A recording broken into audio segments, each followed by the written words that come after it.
De petita vaig estar molt malalta i la cosa que em divertia més, que em distreia més, era dibuixar.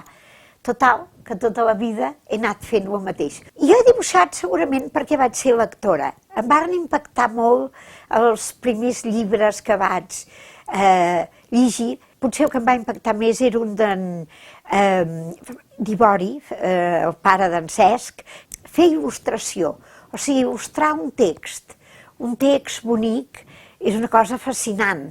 Aquell text, posar-lo amb imatges, és molt divertit. Fer-ho pels nens és com tenir una complicitat amb ells, explicant-nos coses. I tot és perquè aquests nens es facin gent més culta, gent més feliç en el fons. Tot això em sembla que és una feina fascinant i haver-li dedicat molt més de 50 anys de la meva vida no és una cosa qualsevol, és un privilegi enorme. Soc Pilarín Vallès de Luna, jo dibuixo, jo llegeixo, jo llibre.